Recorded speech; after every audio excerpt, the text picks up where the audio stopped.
When my dad died, he left me a barn. Not a charming, rustic barn with good bones and a little potential. I mean a rotting, half-collapsed structure on 2 acres of overgrown land in coastal Maine, about 40 minutes outside of Portland. The roof on the north side had caved in sometime in the previous winter. There were raccoons living in what used to be a hayloft. The foundation on the east wall was cracked so badly you could see daylight through it. My brother got the house. The actual house, a 4-bedroom colonial in South Portland with a finished basement, updated kitchen, and a 2-car garage. The house my parents had lived in for 30 years. The house I grew up in, the house that, according to the realtor my mom quietly consulted 3 weeks after my dad's funeral, was worth somewhere around $490,000. My brother's name is Scott. He's 34, 2 years older than me. He lives in Boston now, works in finance, drives a car that costs more than most people's annual salary. He didn't need that house. He didn't even particularly want it. But when my dad's attorney read the will out loud in a conference room that smelled like old coffee and carpet cleaner, Scott leaned back in his chair and smiled in this quiet, satisfied way that made my stomach turn. I didn't cry right then. I saved that for the drive home. My dad wasn't a cruel man. I want to be clear about that. He was old-fashioned in ways he probably didn't even recognize. Scott was his firstborn son, and in my dad's mind, that carried weight. Scott would carry on the family name. Scott would be the one to handle things. I was the daughter, and daughters got taken care of. That was just how the world worked, according to the part of the world my dad grew up in.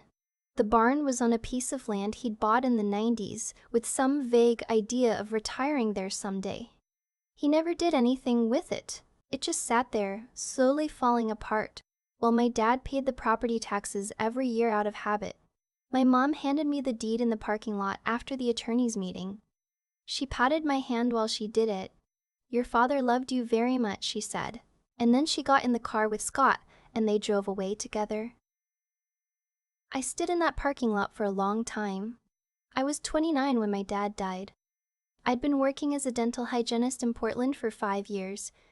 Good, steady work, decent pay, nothing that was ever going to make me rich. I had about $11,000 in savings, a 1-bedroom apartment with a loud upstairs neighbor, and a 7-year-old Honda Civic with 140,000 miles on it. I was fine, not flourishing, but fine.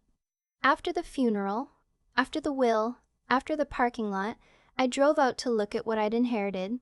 The 2-lane road that led to the property cut through scrubby pine forest before opening up to a small clearing.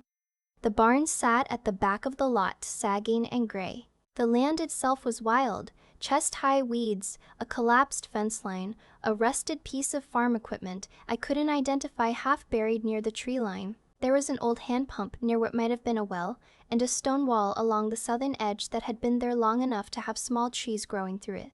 I walked around the whole property twice. It took about 10 minutes. My friend Jess had come with me. She stood next to the car with her arms crossed, being honest the way only a best friend since 3rd grade can be. "This is bad," she said. "I know. Like, structurally bad. That roof is not okay. I know. What are you going to do with it?" I didn't answer right away. I was looking at the stone wall, at the way the afternoon light came through the pine trees, at the 2 acres of chaos that were, technically, mine. Nobody had told me what to do with them. Nobody had any expectations of me and this piece of land. My dad had left it to me the way you leave someone a problem you don't know how to solve. "I don't know yet," I said, "but I'm keeping it." I spent the first month just researching. I took a week off work and drove up to the property every day and walked around with a notebook. I talked to a structural engineer named Frank who charged me $350 for an inspection and told me the barn's foundation was salvageable if I addressed it before the next hard frost. He gave me a 4-page report with words I had to look up later. I talked to my neighbor, a woman in her 70s named Helen who'd lived on the road my whole life and remembered when my dad bought the land. She grew lavender in her front garden, and she had opinions about everything. She was the one who told me about the agritourism boom happening along the Maine coast, how the farm stays and U-Pick operations and artisan workshops were pulling people out of Portland and Boston on weekends, and how the ones that were doing it well were making serious money. "You've got 2 acres," she said. "That's not enough to farm for profit, but it might be enough to create an experience." I went home and started reading every article I could find about small-scale agritourism, farm-to-table event spaces, destination workshops. I found a woman in Vermont who turned a quarter-acre greenhouse into a profitable flower subscription business. I found a family in coastal New Hampshire who ran weekend pottery retreats out of a renovated barn and were booked 6 months out. I lay awake at 3 in the morning running numbers in a notebook that I kept on my nightstand. I need to be honest about the money part because people always want to know, and the real answer is less glamorous than it sounds in retrospect. I used almost all of my savings. Frank's structural work on the foundation and the north wall, $6,800. Roof repair, I got 3 quotes and went with the middle one, a local company recommended by Helen, $9,200. I put most of that on a home equity line I opened against the property, which had been appraised at $38,000 once the structural issues were documented. The bank wasn't generous, but they gave me enough to work with. I kept working full-time at the dental practice. I drove up to the property every weekend. I learned how to do things I had never done before. How to patch drywall, how to stain concrete floors, how to source reclaimed wood from salvage yards on the cheap. Jess came up most weekends and helped me. She never complained, not once. Even when we were painting the interior walls in 40-degree temperatures in November with a space heater running in the corner. I didn't tell my mom or Scott what I was doing, not because I was hiding it exactly, but because neither of them had asked. My mom called every few weeks to check in, and she'd ask how work was going, and I'd say fine, and she'd say good, and we'd talk about other things. Scott sent a Christmas card. That was the extent of it. By the following spring, the barn was structurally sound and clean. I'd torn out everything rotten, rebuilt the loft into a usable mezzanine level, put in proper insulation, added 2 large windows on the south wall to let in light. The first floor was an open space with polished concrete floors and exposed beams. It didn't look like a falling down ruin anymore. It looked like something. I still wasn't entirely sure what exactly. The workshop idea came from Jess. She made ceramics as a hobby, had a little wheel and a kiln in her apartment, and sold pieces occasionally at a farmer's market. She looked around at the finished barn one afternoon in April and said, "You could run workshops in here." Pottery workshops? Pottery, painting, wreath making, whatever people want to spend a Saturday doing. You charge them $95 for 3 hours, you include materials, you teach them something. People in Portland are desperate for this. They want to do something with their hands. They want to feel like they got out of the city. I asked her if she'd be willing to teach the pottery sessions. She said yes before I'd finished the sentence. I spent 2 weeks building a website. I ordered 6 pottery wheels and a used kiln from a studio in New Hampshire that was upgrading their equipment. I set up a booking system, wrote descriptions for 4 different workshop types: ceramics, watercolor painting, natural wreath making, and a sourdough bread class I teach myself because I'd been baking bread obsessively for 2 years. I listed weekend dates from May through October. Capacity, 12 people per session. Price, $85 $110, depending on the workshop. I posted about it twice on Instagram, shared it in a few local Facebook groups, and emailed a dozen Portland area lifestyle bloggers. The first weekend sold out in 11 days. I want to describe what it felt like the first time I pulled up to the barn on a Saturday morning in May, and there were 12 strangers' cars in the gravel lot I'd leveled myself the previous fall. Terrifying. Completely terrifying. I had made coffee in a big carafe and put out pastries from the bakery in town. I had name tags and aprons hanging on pegs by the door. Jess was already inside, setting up the wheels, calm as anything, wearing clay-dusted overalls. I sat in my car for 4 minutes and told myself I could do this. I could do this. By noon, 12 people who had never touched a pottery wheel in their lives were laughing and swearing and holding up lopsided bowls with tremendous pride. A woman named Beverly was trying to get her cup to stop collapsing. A teenage boy who'd come with his mother was making something that was either a vase or a small abstract sculpture, and he couldn't stop grinning. Everyone ate the pastries, everyone drank the coffee. When the last car pulled out at 2:30, Jess and I sat on the steps of the barn and didn't say anything for a while.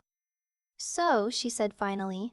"Yeah," I said. We had made $1.20 in dollars in one morning. By August of that first year, I was fully booked every weekend through October and had a wait list forming for the following spring. I hired a local watercolor artist to run the painting workshops and a woman from the farmer's market to teach the wreath sessions in the fall. I was keeping the sourdough class for myself because I genuinely loved teaching it, and because the smell of fresh bread baking in the barn while people worked with their hands was, I decided, worth keeping. Word of mouth was doing things I couldn't have paid for. A food and travel blogger from Boston wrote a long piece about spending a Saturday at what she called a hidden gem on the Maine coast, and my email inbox broke. I had to hire a part-time assistant, a recent college graduate named Willa who was sharp and organized and had the kind of energy I used to have before 2 years of barn renovation. I sat down in September and ran the numbers properly with a spreadsheet instead of a notebook. Net revenue for the season, $67,400. After expenses, instructor fees, materials, insurance, the remaining balance on my HELOC, website costs, Willa's part-time hours, I had cleared just over $31,000 in 7 months, more than I made at my full-time job. I gave notice at the dental practice on a Tuesday morning in October. My boss shook my hand and said he wasn't surprised. I drove to the property afterward and walked the whole perimeter of the land in the cold, the way I had that first time with Jess, and I let myself feel it. I'd been running the barn for 2 years when things changed. The business had grown steadily. I'd added a small retail section selling handmade ceramics from local artists, added a mailing list, partnered with 2 Portland area hotels for weekend package deals. I'd bought a cargo van. I was talking to a contractor about adding a small commercial kitchen onto the back of the barn to expand the food-based workshops. My net income the previous year had been $112,000. The property, reassessed the previous spring, was now valued at somewhere around $340,000. My mom came to visit on a Sunday in June. I gave her the tour. I showed her the workshop space, the mezzanine where I'd set up a small retail display, the outdoor area with the picnic tables, and the fire pit I'd built myself.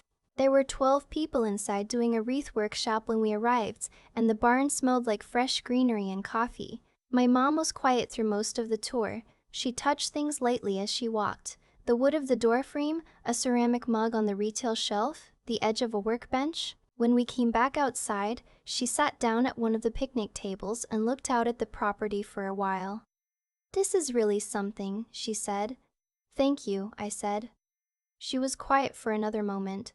Then, your brother has been having a hard time." I waited. "He made some investments that didn't work out. He's been under a lot of pressure." She paused. "The house is a lot to keep up. The property taxes went up again this year." I waited some more. "I think," she said, choosing her words carefully, "that it might be a good time for the family to think about pooling resources. You've done so well here, and Scott is family." I looked at my mom. "He's wondering," she continued, "whether you'd consider bringing him in as a partner." "A partner," I said. "He'd contribute what he could. It might not be equal at first, but family helps family. That's always been true." I thought about the parking lot after my dad's attorney's meeting. I thought about the cracked foundation, the raccoons in the loft, and the $9,200 roof, and every weekend for 2 years. I thought about Jess covered in clay, Willa staying late to answer emails, Helen telling me about agritourism on her front porch with lavender blooming behind her. "Mom," I said, "I need to think about it." She smiled like it was already settled. I called Jess that night. "Absolutely not," she said before I'd even finished explaining. "I know. He got the $480,000 house, and now he wants half of what you built from a condemned barn?" "A condensed version, but yes." "What does bringing him in even look like? He lives in Boston. He knows nothing about this. You'd be giving away equity in your business to someone whose contribution is being your brother." I knew she was right. I'd known it before I picked up the phone, but I needed to hear it out loud, from someone who'd been there from the beginning, because my mother had a way of making the unreasonable sound like the obvious thing. I called an attorney the next morning, not to start a fight, just to understand what I had and how to protect it. Her name was Carol, and she spent 45 minutes with me on the phone and charged me $200 for a consultation that was worth 10 times that. She walked me through the structure of my business, noted some gaps in my LLC operating agreement, and strongly recommended I update my documentation before bringing any outside parties into any conversation about equity or partnership. "Have you had anyone formally appraise the business?" she asked. I hadn't. She recommended someone. I made an appointment. 2 weeks after my mom's visit, Scott called me himself. He opened with small talk. Asked about the business, said he'd heard it was going well. I said yes, it was going well. He said that was great. He'd always believed in me. I said thank you. Then he said, "Mom mentioned she talked to you about the partnership idea." She did. "I think it makes a lot of sense," he said. "Honestly, I've been thinking about getting into this kind of space for a while. Experience economy, artisan hospitality, it's a real growth sector. I have some capital I could bring in. I think together we could really scale this." I noticed he was using words like scale and growth sector about a business he had never visited and a property he hadn't set foot on since our dad's estate was settled 3 years earlier. "I appreciate you thinking about it," I said. "I'm working through some things on my end. Can I come back to you in a few weeks?" He said, "Of course, take your time." His voice was easy and warm, the way it gets when he's confident about the outcome. The business valuation came back at $280,000. I sat with that number for a long time. A barn I'd bought for nothing, inherited technically along with its raccoons and its collapsed roof and its dead-end road, now represented $280,000 in enterprise value, in addition to the $340,000 the land and structure had been appraised at. Carol had also updated my LLC operating agreement, properly documented my ownership structure, and set up a simple but solid legal framework that made it very clear who owned what and under what circumstances that could change. I called my mom. I told her that after careful consideration, I wouldn't be bringing Scott on as a partner. I told her that the business was mine, that I had built it alone over 3 years, with my savings and my time and my weekends, and that I wasn't in a position to share equity with someone who hadn't contributed to it. My mom was quiet for a moment. Then she said, "I think you're making a mistake." "Maybe," I said, "but it's mine to make. Family is supposed to help each other." "I agree," I said. "I just think help has to go in more than one direction to mean anything." She said she was disappointed in me. I told her I was sorry to hear that. We said goodbye. We didn't fight. I wasn't angry. I was just very, very clear. Scott called back 3 days later. The easy warmth was gone. He told me he thought I was being selfish. He reminded me that our dad had given me the property because he trusted me to be a good steward of it, and that being a good steward meant taking care of the family. I said I was pretty sure our dad gave me the property because I was the daughter and got the lesser inheritance, but I kept my voice level when I said it. He told me that he could make things difficult for me if he wanted to. I asked what that meant. He said there were questions about the estate settlement that he'd let go at the time that he wasn't sure he'd let go now. I told him to have his attorney call Carol. He didn't. I heard from my mom 3 weeks later that Scott had sold the house, the $480,000 house he'd gotten from our dad, and was using the proceeds to cover his debts and fund some new investment idea in Austin.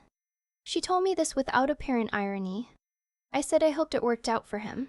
Last fall, I expanded the outdoor workshop space and hired a second part-time instructor. Jess teaches ceramics every other weekend and has her own small following from the barn's social media now, people who come specifically for her classes, which I think is one of the best things that ever happened. She deserves every bit of it. Willa is full-time now. She runs operations so I can focus on the teaching side and the new partnerships I've been developing. A local inn in Kennebunkport has been referring guests to us for a year, and we're close to formalizing that into an actual package deal that could represent real revenue growth. I bought a small house 20 minutes from the property last spring. Nothing fancy, 3 bedrooms, a porch, a yard where I'm attempting to grow tomatoes with mixed results. It's the first home I've ever owned. I stood in the empty living room the day I got the keys and cried in a way I hadn't cried since that parking lot 3 years earlier, except different. The opposite kind. My mom came to Thanksgiving at my place. We don't talk about Scott or the barn partnership anymore, and there's a kind of careful peace between us that isn't everything I'd want, but is probably everything that's available right now. She helped me make the pie crust and told me she was proud of what I'd built. I think she meant it. I chose to believe she meant it. Scott sent a text on Christmas. I wished him a Happy New Year back. That's where we are. I think about that afternoon in the parking lot sometimes. The way you turn something uncomfortable over in your mind just to make sure you still know what it is. My dad left me what he thought was the lesser thing. An afterthought. The parcel that had never amounted to anything, the problem he paid taxes on for 20 years without solving. Maybe he thought he was protecting me from the headache of a big property. Maybe he just didn't think about it much. I'll never know because I never got to ask him. What I know is this: the thing that felt like an insult turned out to be mine in a way that nothing inherited outright could ever be. I didn't receive the barn. I built what the barn became. There's a difference, and it matters. My brother got the house, already finished, already valuable, already done. He sold it and it's gone. I got a ruin with raccoons in the loft. I still have it. I thought a lot about what my dad actually gave me when he left me that barn. Not at first. At first, all I could think about was the parking lot, standing there with the deed in my hand while my mom patted my arm and Scott got in the car. That's the image that stayed with me the longest. Not the collapsed roof, not the raccoons, not the cracked foundation. Just that parking lot and the particular way Scott settled into his seat like a man who'd gotten exactly what he expected. Here's what I've come to understand. The way things unfold between people isn't random. It follows a logic, even when it doesn't feel like it in the moment. Scott got the house because my dad believed the house was the valuable thing, and that Scott deserved the valuable thing. That belief, quiet, unexamined, passed down without anyone ever saying it out loud, shaped every decision in that will. And then it kept shaping things, right up to the moment Scott sold that house to cover debts and moved on to the next idea. What my dad didn't account for is that value isn't fixed. It lives in what you do, not in what you're handed. I didn't inherit a business, I inherited a problem, and I chose to treat it differently than a problem. That choice, made over and over again on cold weekends with a paintbrush and a space heater, on Tuesday mornings researching agritourism, on the day I called Carol instead of calling my brother back, that's where the value came from. Not from the land, from the decision to take the land seriously when nobody else did.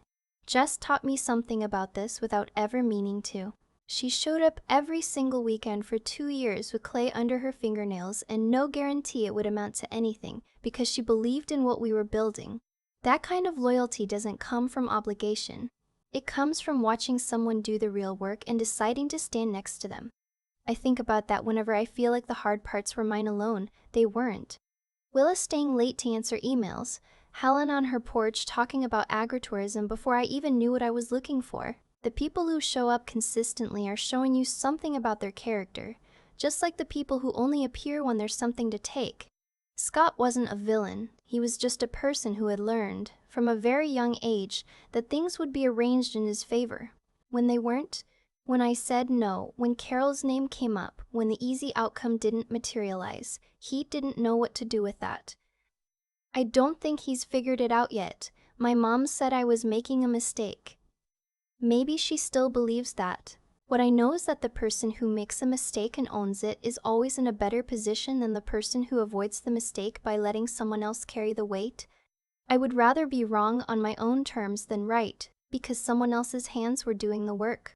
The barn is still there. It's more than a barn now. And I am more than the daughter who got the lesser inheritance. Those two things are connected. That's the whole story, really.